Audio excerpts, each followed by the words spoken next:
Welcome back to the Talk Healing to Me podcast. My guest is someone who's made a huge impact on my life, Sue Carty. Sue Carty's journey began in mental health as a psychiatric nurse before she made history as the first Irish woman elected to the Rugby World Council. She has helped grow women's rugby worldwide. She's been named Irish Woman of the Year and has also supported the MS to Success community with her expertise in emotional well-being. She is a trailblazer. If ever I've heard the word, it is her.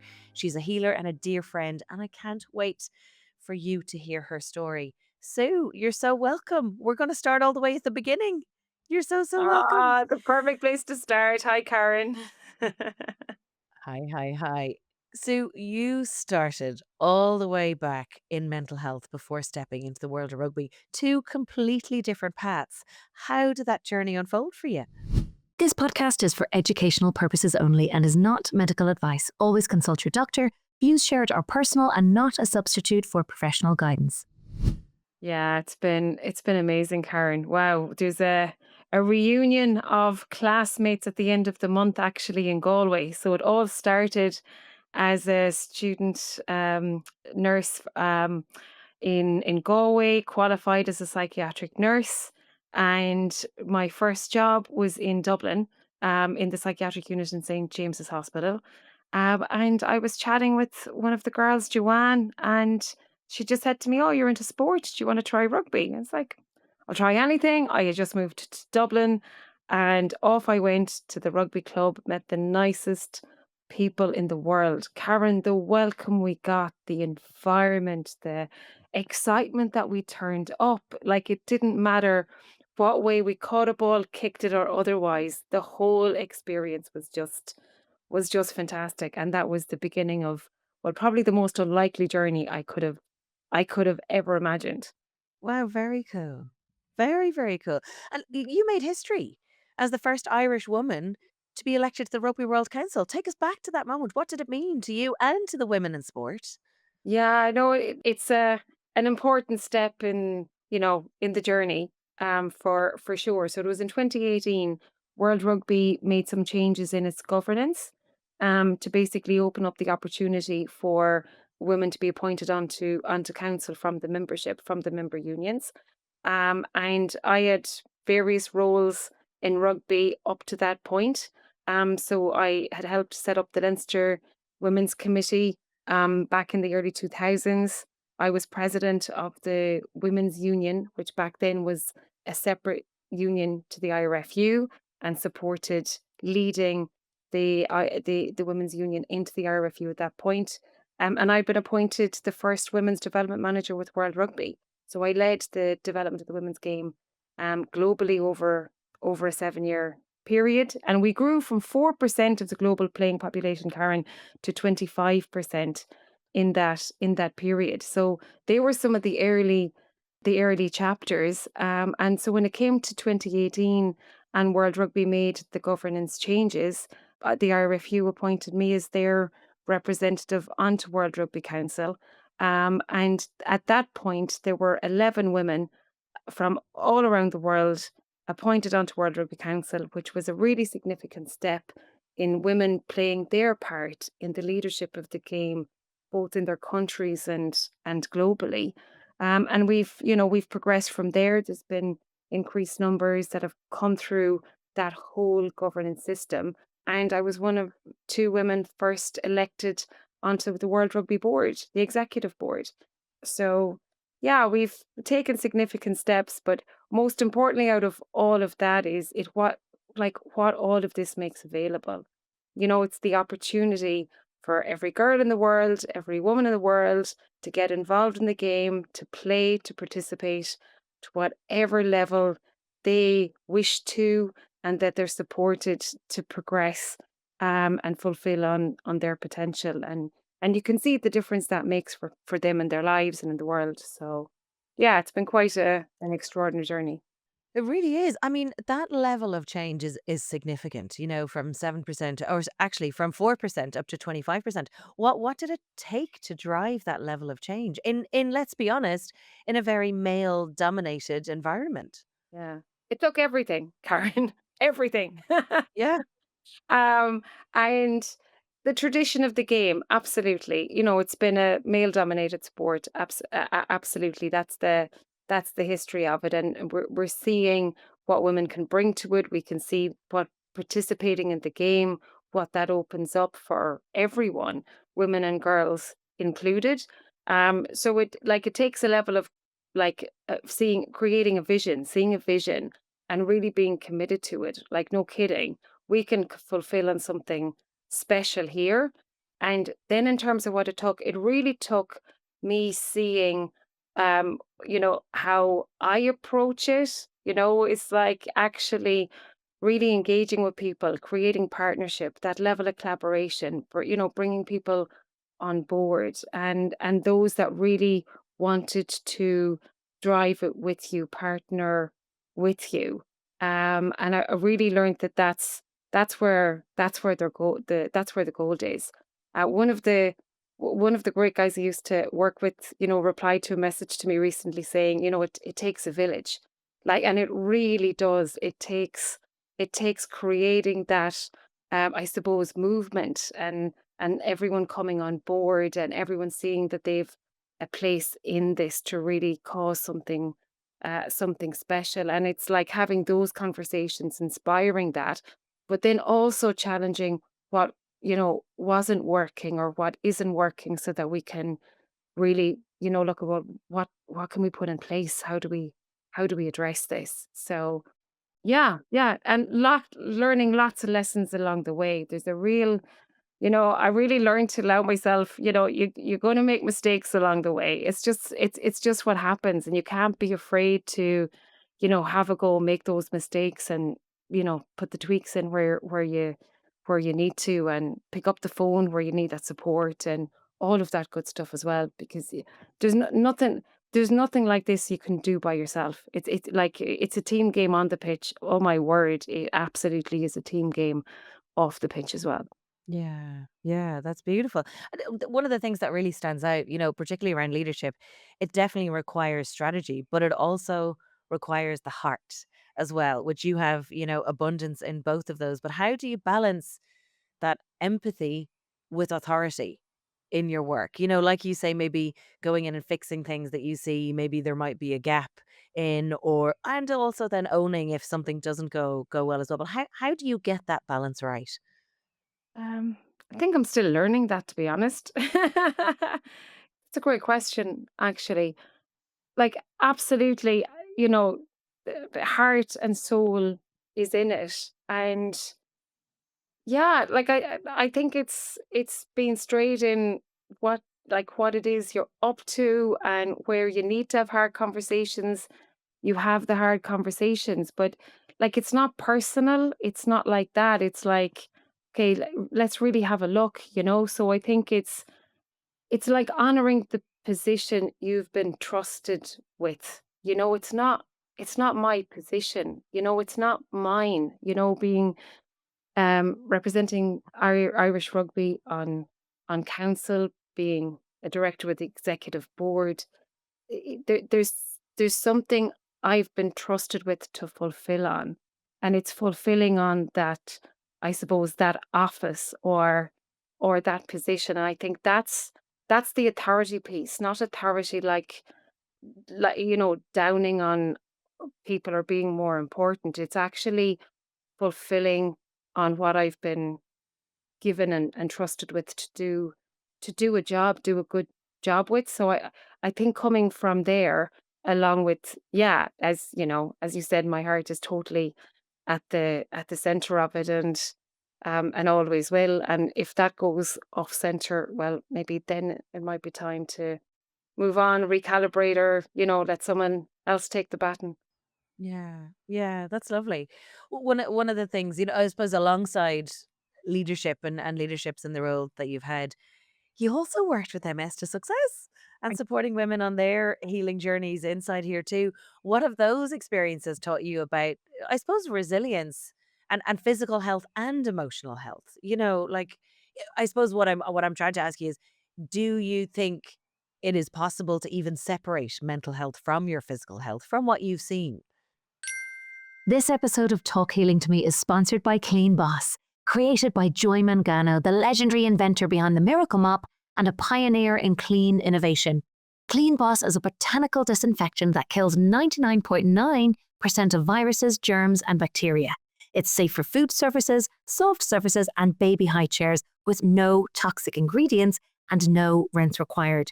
It's also a degreaser, odor eliminator, and all-purpose cleaner that works as hard as the chemical-heavy stuff without the health risks. Check it out at getcleanboss.com/Karen for a clean, better, and living safer life. Wow. There's a little bit to mull over there for sure, and we'll do that with you. I think the place to start, or the place I want to start, Karen, working with, your participants in your program. Oh my word, just one of the greatest privileges, really. Like, I came on board with you to support making that difference for your people, right? And absolutely what I came away with just filled my heart and soul and inspired me on a completely different level. Like, what I was left with in the conversations and in the experience um with your people was like nothing's impossible. Like really nothing. They're completely unstoppable. It's like there's things happening, there's certain circumstances.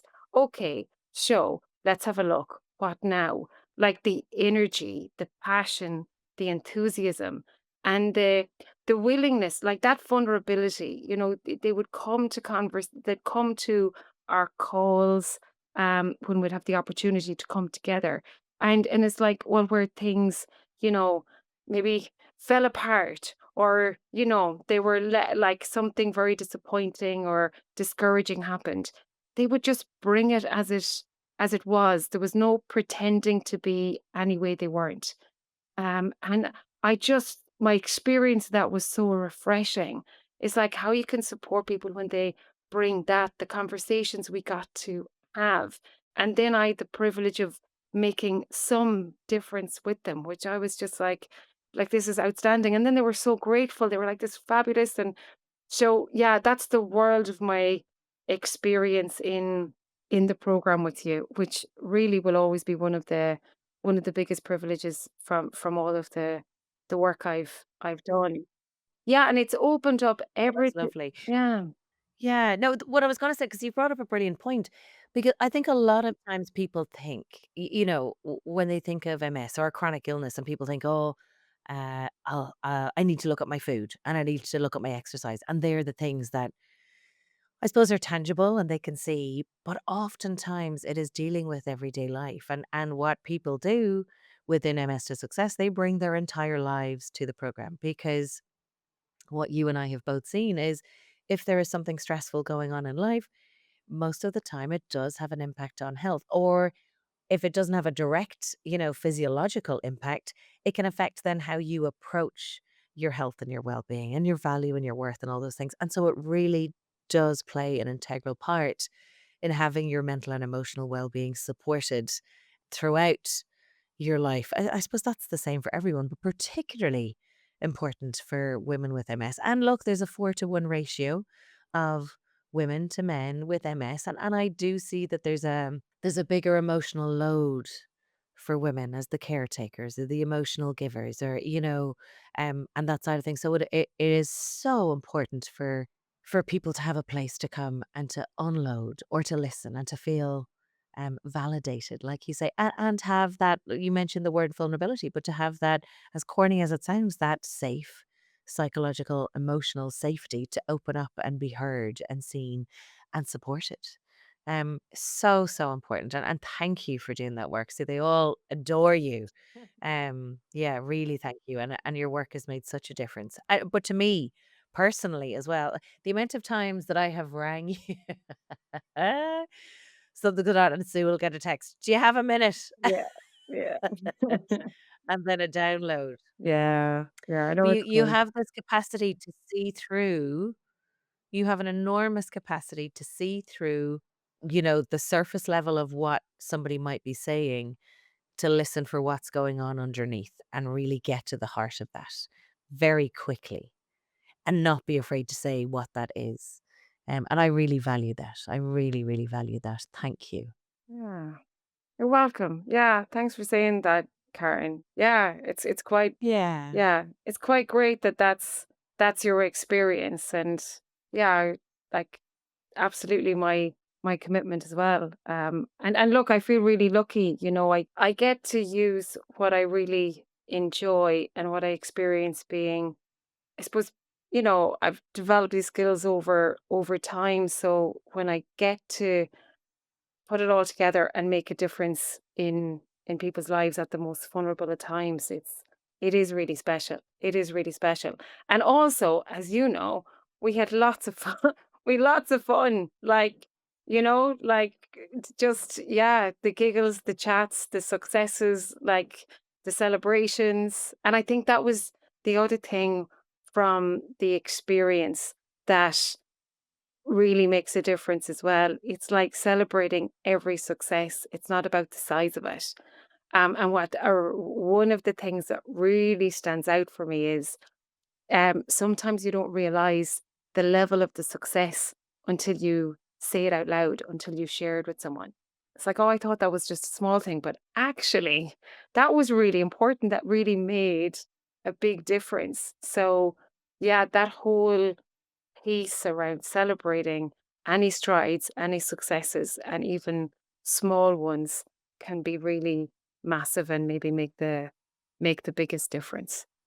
Yeah, for sure. And you may have answered my next question, which was going to be what tools or practices do you personally use when you need to ground, or maybe when you find yourself in stressful times? Yeah, to be honest, lots of what I have conversations with people about, like your people, like in conversations with others. So really try and start my own day in the same way. So it's wake up in the morning and it's full of, oh gosh, yeah, what's on today? What do we need to face? Everything else, like no different to most people. And it's like just allowing that all to one side and have a meditation, take some time, then yeah, set myself up for the day. And in those moments where it's stressful, it's like, what am I about to get in here now? Using those very quick basic skills, it's like emptying it onto the page. I find that so freeing. It's like it's out on the page now in front of me. Scribble it all out. Then what are the actions I'm going to take? Be specific about them, give them times, and celebrate when I get certain things done, particularly the things that seem challenging, hard, or otherwise. And then have I know with some things I'm dealing with, I'll need that partnership or support in the middle of it. So having that set up, not waiting until there's a problem, and then absolutely picking up the phone in those moments you need to pick up the phone. And I have a dog. My dog is like a real partner in all of this with me. So Ari, the walk with Ari, the playing with Ari, the chat with Ari, that's a big part of uh of what supports me in those moments along the along the way. Karen, I know you've met Ari, so the Oh, comfort Irie is and the most support.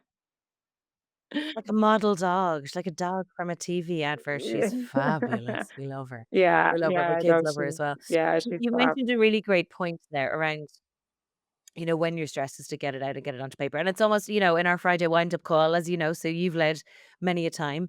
Um, One of the really great things, and I'll say this because it makes such a difference. And there's a couple of different parts is emptying the head. What's there and getting it down and onto paper. Because, a lot of times a lot of listeners here, and maybe it's through perimenopause, menopause, maybe it's through chronic illness or MS, but there can be brain fog.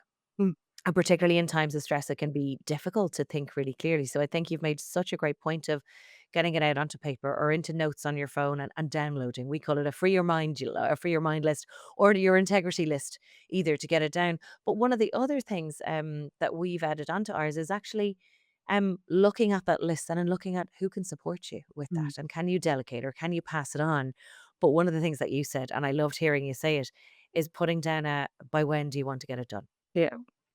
When is the completion date for this, so that it doesn't go out of existence, so that you don't, just let it, because I love a list. I love a list, but then sometimes you think by the process of you writing it down that it's done, and then sometimes you forget it. So it's such a great point is in putting in when does it actually need to be done by. And sometimes it can be a year from now. Mm. Sometimes it might be a thing. For example, I've had it in my head, and on a Friday on the wind up call with my clients, I always remind to get the smear tests or check your boobs or get your mammograms, whatever it might be. But one of the things I had in my head recently was, oh, I think I need a smear test. And I kept thinking about it. I was at the doctor's this week. I was like, I actually remembered to ask it. Now, this was a worry that had been going on in my head. And she said, oh, you're not due it for another year. Perfect. But if I hadn't written that down, I would have had that thought, that concern. You should have. You're meant to. Oh my God, you Mm. forgot about it. So even just naming it and putting it down and putting it by when and taking some action around it just relieves all of that fear Yeah. and anxiety around it too. So thank you for bringing that up. Yeah. No, perfect. Um, looking back, yeah, yeah, no, it does make such a difference, and having that system to manage yourself, and like you say, being able to pick up the phone to somebody and have a conversation rather than staying stuck is such an important part. On a personal note, like I was saying earlier, you've had such an important influence on my journey. What role would you say friendship and mentorship has played in your life and your career to date? Yeah. It's huge. Absolutely, absolutely huge. And just as you said, friendship and mentorship, because one of the things that's so important is spending time with your people, spending time with friends, and sometimes, like, I've been guilty of it. I get so busy with rugby, with my work, that then it's time with family and friends gets, down the pecking order a bit. And now that's not it. Like, time with friends, time with family gets scheduled, and is really, really important. And it's so, they're the ones there for you. Like, it's so nourishing.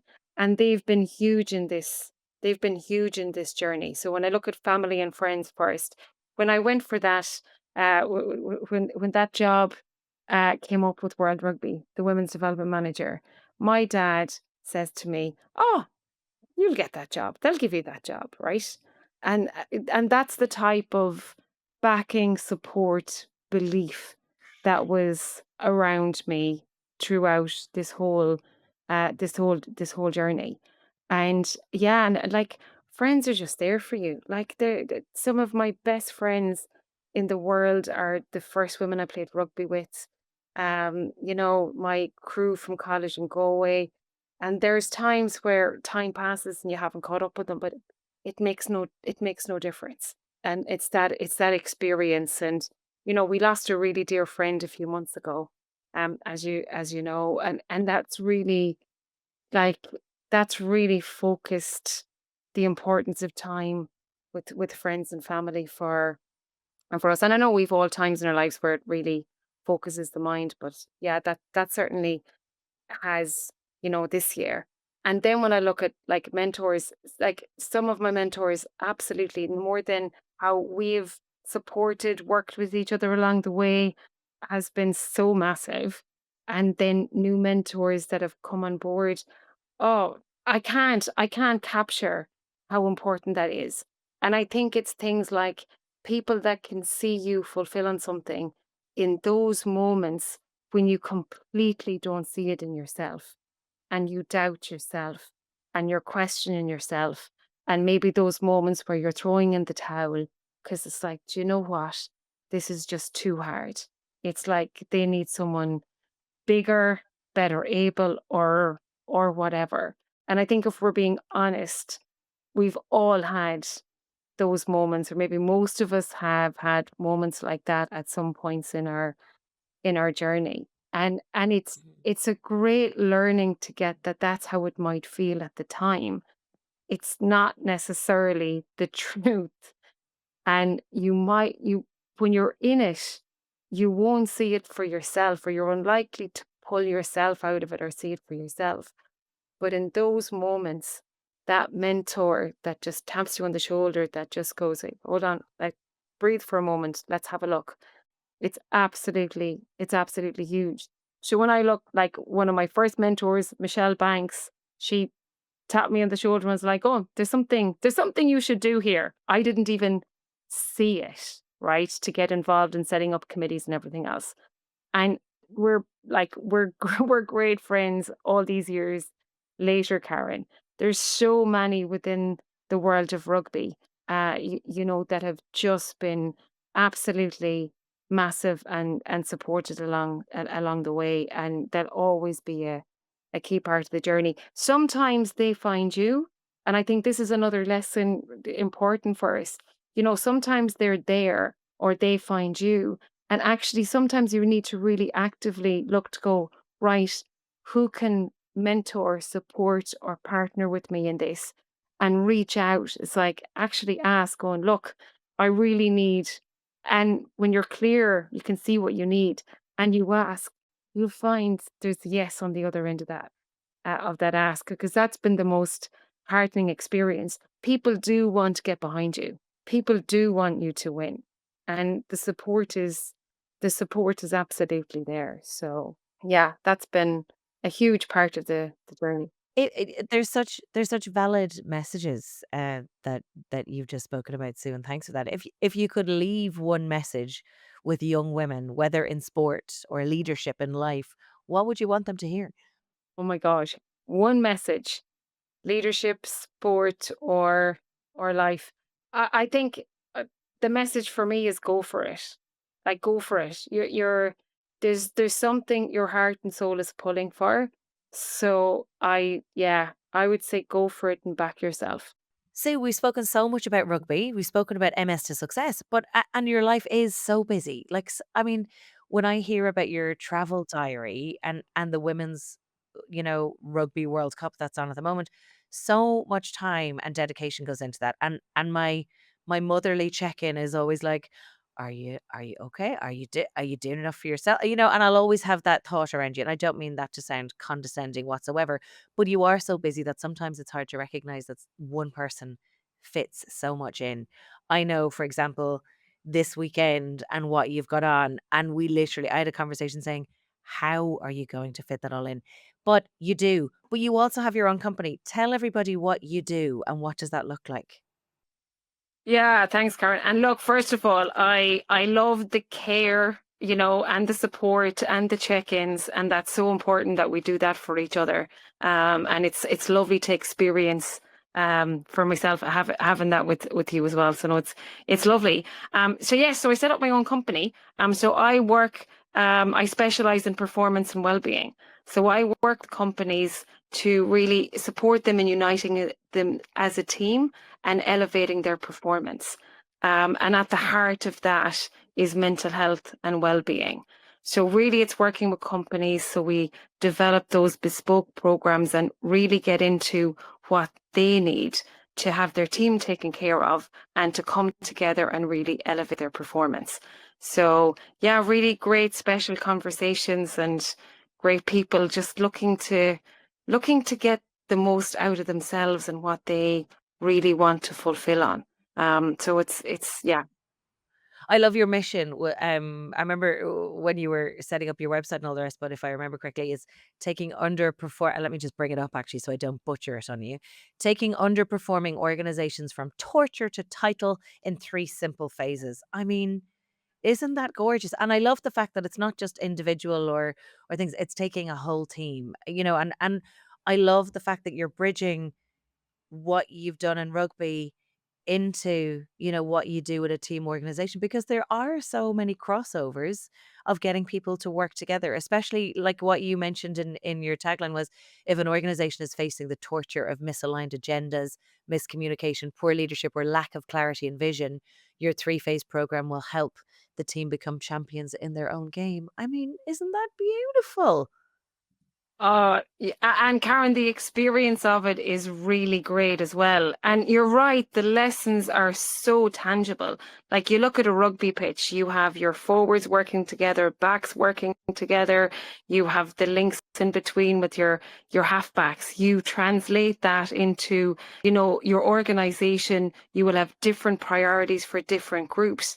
and the importance of them coming together, like working inside of the same game plan, if you like, which is basically the same strategy, the same an aligned vision. So, and it's lovely when you can bring sport into it. There's something around how it lightens the conversation up, and also it gives people pictures. Like some of us are very visual, so having pictures we can relate to, and engage in the conversation, and like it's really important, but we can be lighthearted about it as well. Really opens something up for people, and then they see, well, actually, what is possible when we come together, and it's understanding each other's challenges. I might not need to know the job that you do, but if I have a sense of it, it really makes a difference in how I collaborate with you. So they're the type of things we can write into and align, and then come up with, well, what is our strategy? What is our game plan with how we work together to fulfill on what that vision is. So look, it's great. It's great fun. And I'm really enjoying that I bring the whole rugby experience into like a foundation of that cognitive behavioral approach that I've specialized in. And that at the heart of it, people are taken care of, and there's a commitment to each other as teams. So yeah, that's what I've been up to. And it's just been such a fun, inspiring and learning journey. I love it. And I love that you've been all over the country in like really big companies, big banks, big organizations, and going in and really taking them literally from torture to title, which is it's very inspiring indeed. Yeah, well Yeah, done. no, I'm very lucky. I've great partners, great clients, and we work together over a long period of time, and it's been really great. And then I've the joy, within that, from time to time, I work with individuals. I've worked with some really great sport athletes. So yeah, the variety and the learning within all of that is brilliant as well. And hopefully, absolutely, the commitment is it makes that difference to the individuals and companies. And so far, it seems to be doing just that. I love it. I love it. Beautiful. We're going to jump into our quick fire round. Are you ready for your 10 quick fire questions, Sue Carty? Sure, sure, sure, sure. The first one is, if you followed your childhood dream, what would you be doing now? Oh my gosh. Followed my childhood dream. My childhood dream was always going to be a nurse, Karen. I grew up the Oh, boring I love nurse. it. Yeah. Oh, it's not boring. Wowzers. Okay, brilliant. You follow through. I love it. And then what advice would you give to your younger self? Yeah, stop stop listening to all that stuff in your head. Just go for it. Just go for it.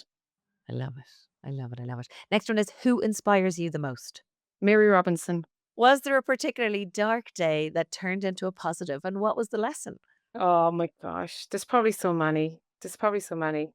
There's one that stands out. There's one that really stands out. There's this job that I really felt I should get, best for, entitled to, everything. Didn't get it, was absolutely devastated. And it was like that experience of the end of the world, you know? And yeah, what actually came out of that was 100 times better than if I actually got that position. Like a whole other level opened up. So the lesson is, yeah, just allow things open up. It like, yeah, really allow things open up. You have no idea. The darkest turn downs or no's can be the biggest opportunity. Oh, lovely. Lovely. What does your ideal day consist of? Oh, my ideal day. Oh wow. My ideal day, like on a day off, a relax, is a dip in the sea to get started, a chill out walk, lunch with friends, and heading to a match, like a local club match where it's just to turn up and chat and engage with people and enjoy a bit of rugby. And bonus to that might be I might have refereed yeah, an age grade girls match or something that morning. That's the ideal, maybe chill out day off type of day, Karen. Oh, lovely. That sounds like a lovely day.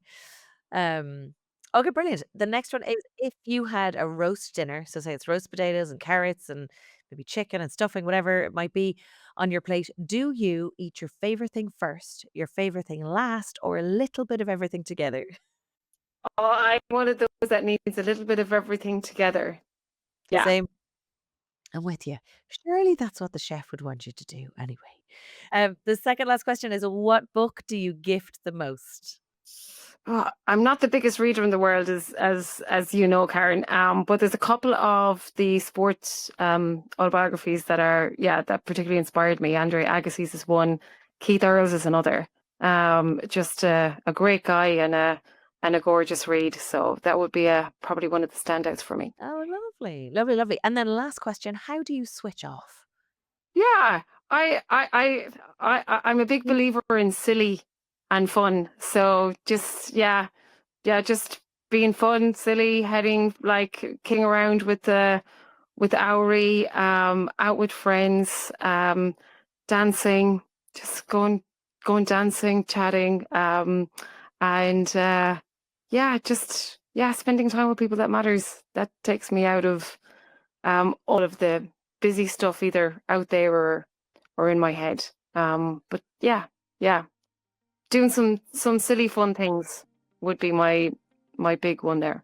Well, that sounds like perfection. So it does. Well, Sue, thank you so much for this conversation. I know our listeners will feel inspired by the way that you've carried courage and clarity into everything that you do, from the rugby pitch to the boardroom, to the healing spaces that we've shared together. And to everyone tuning in, I hope you take something from Sue's journey. Maybe the belief that you can step into your own leadership, or simply the reminder to hold space for your well-being along the way. And Sue, I'm grateful for the impact that you've had on the lives of our clients and my own. And to our listeners, thank you for joining us for another episode of Talk Healing to Me. Until next time, keep showing up with courage and talk healing to yourself. Goodbye for now. We'll chat to you soon. Thank you to our sponsors of this episode. You can visit getcleanboss.com/Karen. And also a thank you to our video and podcast producer and editor, Aoife McNamara at Imagine Media. Thank you.